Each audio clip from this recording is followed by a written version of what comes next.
আসসালামু আলাইকুম viewers and student, আশা করি তোমরা অনেক ভালো আছো। তো আমিও তোমাদের দ্বারা আলহামদুলিল্লাহ অনেক ভালো আছি। তো যাই হোক, আজকে তোমাদের জন্য যেই অধ্যায়টি নিয়ে আলোচনা করবো আমি তোমরা স্ক্রিনে দেখতে পাচ্ছ 1.21 অর্থাৎ টেক্সট 2 সম্পর্কে আলোচনা করব।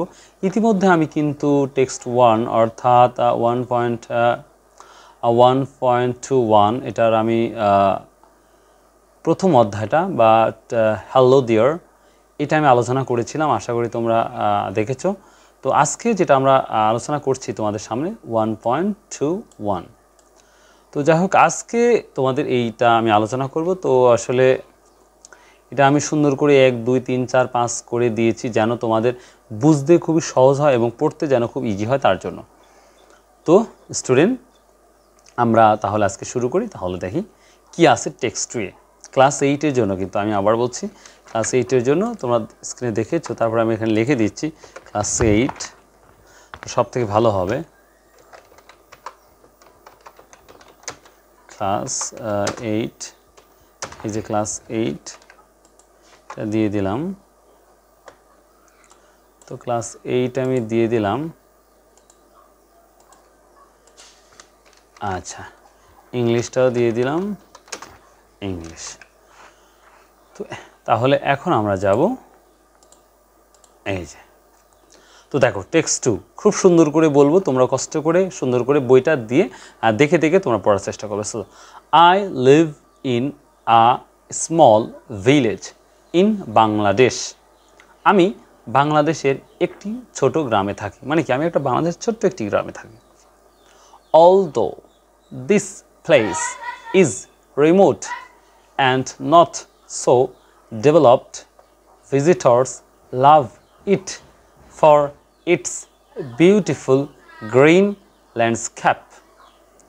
যদিও এই জায়গাটি প্রত্যন্ত এবং এতটা উন্নত নয়, দর্শনার্থীরা এর সুন্দর সবুজ ল্যান্ডস্কেপের জন্য এটি পছন্দ করে। অর্থাৎ ল্যান্ডস্কেপ বলতে হচ্ছে সবুজ শ্যামল সুন্দর জমি, যেগুলো আমরা বলি, এটাই বোঝায়।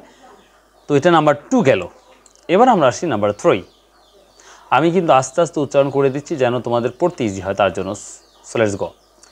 It's environment is as refreshing as the gentle morning bridge. এর পরিবেশ সকালের মৃদু বাতাসের মতোই সতেজ। তো আর একটা কথা বলি ভিউয়ার্স, স্টুডেন্ট, তোমরা কিন্তু প্রথম অধ্যায় যেটা পড়েছিলে এইটা আর এই নেক্সট টেক্সট 2 সেম, কিন্তু সেম বিষয়, শুধু ওইটার সাথে এটা তুলনা করেছে, ওই আগেরটার সাথে পরেরটা তুলনা করেছে। দেখো, এর পরিবেশ সকালের মৃদু বাতাসের মতোই সতেজ। অর্থাৎ এই বাতাসটাকে, সকালের বাতাসটা কার মতন? মৃদু বাতাসের মতোই সতেজ। তো এইটা এই সকালের সাথে আমরা কি এই মৃদু বাতাসের মতোই এটাকে তুলনা করেছে। তো এটা একটু লক্ষ্য করবা, সেম একই প্যাসেজে শুধু লক্ষ্যটা তুলনা করা হয়েছে জাস্ট এই। The people living here are friendly. এখানে বসবাসকারী মানুষ বন্ধুত্বপূর্ণ। তোমরা জানো গ্রামের মানুষ সবসময় বন্ধুত্বপূর্ণ থাকে, সো এখানেও তাই একই।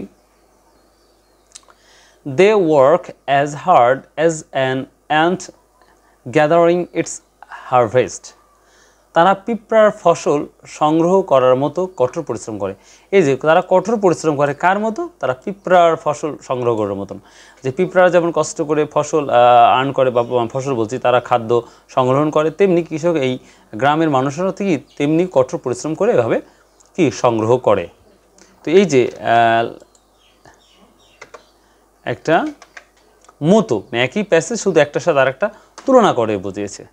তো এবার আমরা আসি আর একটা কথা বলি, এরপরে কিন্তু আমরা অবশ্যই প্রশ্ন করব। আমি প্রশ্নটাও মেক করে রেখেছি মোটামুটি। তো আমি অনেক প্রশ্নগুলো দেখেছি, তো এখানে সবচেয়ে বড় আমি প্রশ্ন করে তৈরি করেছি যেন তোমাদের জন্য ইজি হয়। তো আমি একটা ইউটিউবের চ্যানেলের নামও বলবো তোমাদের, ওখান থেকে সুন্দর করে সাজিয়ে গুছিয়ে করেছে, শুধু আমি এটা বাংলা করেছি, ওটাও বলবো। খুব সুন্দর, দেখলাম যে এটা তোমাদের জন্য ভালো হবে। তো তোমাদের জন্য যেটা ভালো হবে সেটাই আমি মেক করব, এটাই আমি চাই তোমরা ভালো কিছু করো এবং ভালো কিছু শিখো বা ভালো ভালো চ্যানেলের মাধ্যমে। তো যাই হোক ভিউয়ার্স, স্টুডেন্ট, এবার আমরা আসি। দেখো 6 নাম্বার।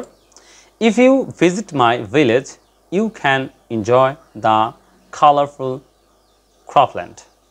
তুমি যদি আমার গ্রামে যাও, এখানে তুমি বা আপনি হয়ে গেছে, এখানে তুমি রঙিন ফসলের জমি উপভোগ করতে পারবে। তাহলে কি পারবেন বা পারবে? তুমি যদি আমার গ্রামে যাও তাহলে কি সুন্দর রঙিন ফসলের উপভোগ করতে পারবা। The fresh food and the warm. আচ্ছা দেখো এখানে সমস্যা হচ্ছে, কেটে দিলাম। এই যে আচ্ছা, the fresh food and the warm hospitality of the villagers. তাজা খাবার এবং গ্রামবাসীদের উষ্ণ আতিথ্যতা দেয়। অর্থাৎ এই যে গ্রামের মানুষগুলা তারা কি করে, তারা যা আত্মীয় স্বজন যারা আসে বা থাকে তাদের খুবই আত্মীয়তা করে, মানে খুবই সম্মান অনারেবল করে, এটা আমরা জানি। Number 8, specially you can taste the mangoes which are as sweet as honey. দেখো বিশেষ করে মধুর মতো মিষ্টি আমের স্বাদ নিতে পারেন। অর্থাৎ এই যে আমটাকে তার কার সাথে তুলনা করা হয়েছে, দেখো এখানে এই মধুর স্বাদ, এই আমের স্বাদকে, এই আমের স্বাদকে মধুর সাথে কিন্তু তুলনা করেছে। দেখো একই জিনিস শুধু তুলনা করেছে। Number 9, a river surrounds the village like a snake.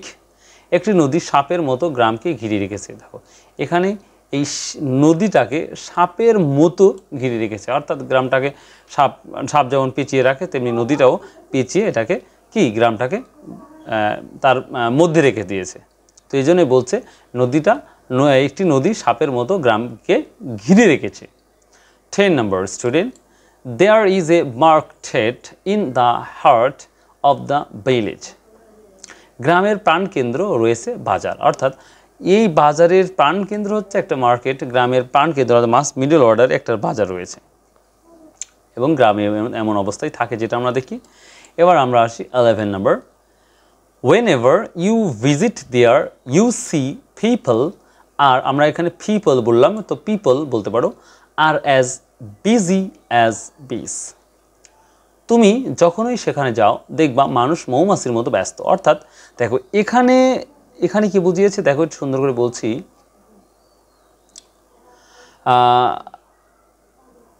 তুমি যখনই সেখানে যাও যখন যাবে দেখবে মানুষ মৌমাছির মতন বিজি। তাহলে এই মানুষগুলো কার মতন ব্যস্ততা, এই যে মৌমাছির মতন ব্যস্ততা। তো দেখো এই মৌমাছির সাথে কিন্তু এই কৃষকের তুলনা করা হয়েছে যে তারা এতটা ব্যস্ততা থাকে। নাম্বার 12, ইউ ক্যান মুভ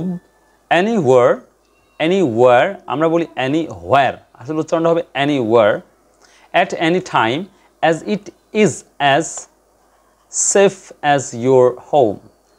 তুমি যে কোনো সময় কোনো জায়গায় যেতে পারো কারণ এটি তোমার বাড়ির মতোই। অর্থাৎ এখানে আপনি লিখেছি, তো যাই হোক তুমি গ্রামে যেখানে যেতে পারো, সমস্যা নিঃসন্দেহে যেতে পারো, কারণ ওটা গ্রামের নিজের বাড়ির মতোই। এবার আমরা আসি student 30 number, it is also one of the cleanest villages in this area. এটি এই এলাকার সবচেয়ে পরিচ্ছন্ন গ্রামগুলির মধ্যে একটি। অর্থাৎ এই যে এলাকাটা দেখতে পাচ্ছ তোমরা, সেই এলাকাটা আবার বইয়ে যে এলাকাটা দেখতে পাচ্ছ, এই এলাকাটা কি সুন্দর এবং একবারে পরিষ্কার পরিচ্ছন্ন, বর্ণনা এলাকার চেয়ে একটু পজিটিভ, ভালো, সবচেয়ে পরিচ্ছন্ন গ্রাম বলতে পারি। The only difficulty that you may face is a power cut. তুমি যে সমস্যার মুখোমুখি হতে পারো তা হলো বিদ্যুৎ চলে যাওয়া। অর্থাৎ এই গ্রামের যে সব থেকে বড় একটা প্রবলেম যেটা আমরা কি অনুভব করতে পারি বা তুমি করতে পারো, সেটা হচ্ছে বিদ্যুৎ চলে যাবে। বিদ্যুৎ চলে যেতে পারে যে কোনো এক সময়। ভেরি অফটেন, এখানে অফটেন ইউজ করতে পারি, আমরা বলতে পারি, বা অফেনও ইউজ করতে পারি, অ্যাজ ইউ উইশ।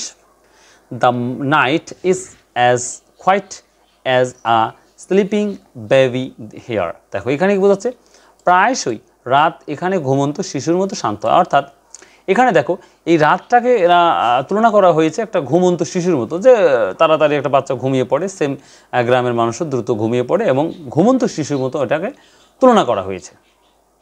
এবার আমরা আসি 16 number, but then again you can enjoy the beauty of the night sky. কিন্তু তারপর আবার রাতের আকাশের সৌন্দর্য উপভোগ করতে পারবে। অর্থাৎ তুমি রাতের আকাশের এত সুন্দর ওয়েদার বা এত আবহাওয়া তুমি উপভোগ করতে পারবে, অবিশ্বাস্য। 17 number, so if you plan to spend, যেখানে আমরা বলে থাকি spend time in nature, my village will be a good choice. সুতরাং তুমি বা আপনি যদি প্রকৃতিতে কিছু সময় কাটানোর পরিকল্পনা করেন বা করো, তবে আমরা গ্রামটি একটি ভালো পছন্দ হবে। অর্থাৎ তুমি যদি কোথাও ভালোভাবে ঘুরতে পারো চাও বা পরিকল্পনা করতে চাও, তাহলে নিঃসন্দেহে তুমি গ্রামে ঘুরতে পারো বা গ্রামের বিষয়টাকে পছন্দ যদি করো, তাহলে তোমার নিঃসন্দেহে ভালো লাগবে। So everyone student, be careful, listen to me. I hope like this video. আশা করি তোমরা আমার ভিডিওটা ভালো তোমাদের লাগবে। কারণ দেখো, আমি খুব সচ্ছলভাবে আস্তে ধীরে করে বলে দিচ্ছি, বাংলা টু ইংলিশ করে দিচ্ছি, যেন তোমাদের ভালো লাগে।